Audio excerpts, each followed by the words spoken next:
LD 1424 is a piece of legislation that's currently being floating about, and you've been touring the state talking about this. It's been very controversial so far. Essentially, what it would do would be to create a unicameral legislature. And just briefly, what the difference is between a bicameral legislature versus a unicameral legislature. Legislature is a bicameral if it consists of two bodies, usually a Senate and a House, and a legislature is unicameral if it consists of only one house. So essentially, this bill will make a super Senate, and the cost savings could be about $15 million. Let's talk about it. What are the benefits of going to a unicameral legislature? The benefits of going to a unicameral legislature, I like to sum up as a civilized Tea Party. The T is for transparency, the E for efficiency, and the A for accountability. And I feel going to a one-body legislature will accomplish a transparent, efficient, accountable legislature that is in tune with today, the constituents, and actually a byproduct of that is the $15 million in savings. It was not done for the savings, it was done for the efficiency and transparency and accountability. How does this bill differ with Pat Flood's bill, which would essentially reduce just the House to 131 members? By reducing the House from 151 down to 131 members, it does not obtain anything that the unicameral is trying to do. The unicameral, again, going back to the T, the transparent, efficient, and accountable, all that does really is reduce the size and to have 20 less people. I actually voted for Pat Flood's bill because I feel if my unicameral doesn't have enough votes to get out there, at least we've done something. But it's a very small step and a very small savings to do that. Well, we have 186 members currently serving both the House and the Senate. It would go down to 105 senators, essentially, in this unicameral. Does less representatives equal less representation? No, it doesn't. And actually, when it came out of the State and Local Government Committee, they're the ones who had the public hearings and the work sessions on that. The committee issued a minority report, and they did not go along with my 105. They actually went to 151 members to come out as a one body, 151.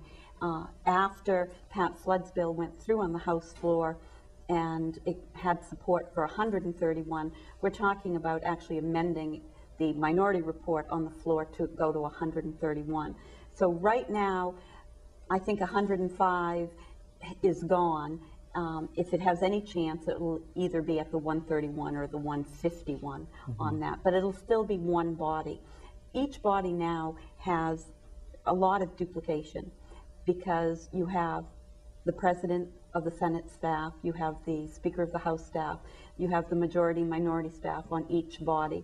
They all have their own attorneys, they all have their own public relations people, media communications, you know, everything that's going back and forth is duplicated. And I feel having one body in today's age of internet communications, we can really do justice and a lot of service to our constituents. It's not 1820. We don't correspond by post, we don't use a horse and buggy, we drive around in cars, we're constantly on the internet even as we're sitting in our seats dealing with constituents.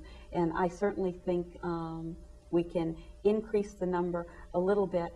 At 131, it would go from 8,500 to 10,000 people, and another 1,500 people could easily be absorbed by every one of the representatives. Critics of this bill raise the alarm of checks and balances, says what happens when you have just one legislative body? What's going to happen to those checks and balances of the House and then the Senate and then, you know, the governor, the executive branch versus the legislative branch? What would you answer to those critics? Well, the checks and balances in government, as we all learned in fourth grade government, is between the executive, the judicial, and the legislative branch of government. That's where the checks and balances lie, between those three. The governor has the right to veto any piece of legislation that he does not like, and the judicial branch can review any legislation and find that it is unconstitutional and strike it down. In Maine, we're also very unique in Maine, where we have another check and balance, and that is the citizen initiative and the citizen's veto, the people's veto. under the citizen initiative, if they want something that we have refused to do in the legislature, they can get the signatures and force it before the legislature. If they don't like something that we've done, similar to the repeal of the beverage tax to fund Dirigo, they can get the signatures, put it on the ballot, and repeal something we've done. So we have adequate checks and balances, but we spend an awful lot of money and an awful lot of time on a legislature sending things back and forth that I think could be achieved much easier based on our population, based on the size of the state, and based on the technology we have today. Well, since 1937, Nebraska has been the only unicameral legislature in the United States. If this is such a good bill, why is Nebraska the only state to do it? Well, that's an excellent question. Everybody asks that. And the truth of the matter is, I think the first clerk of the Nebraska legislature put it very well when he was asked, are all the other states now going to run to unicameralism? And he said, I doubt it, because people don't like to vote their job away. Right. And in order to get this on the ballot, we need a 2/3 supermajority in both the House and the Senate to pass this. And that's just to send it to the voters. So if we don't get the 2/3, the voters never get to vote on it. We can't change the Constitution without the voters.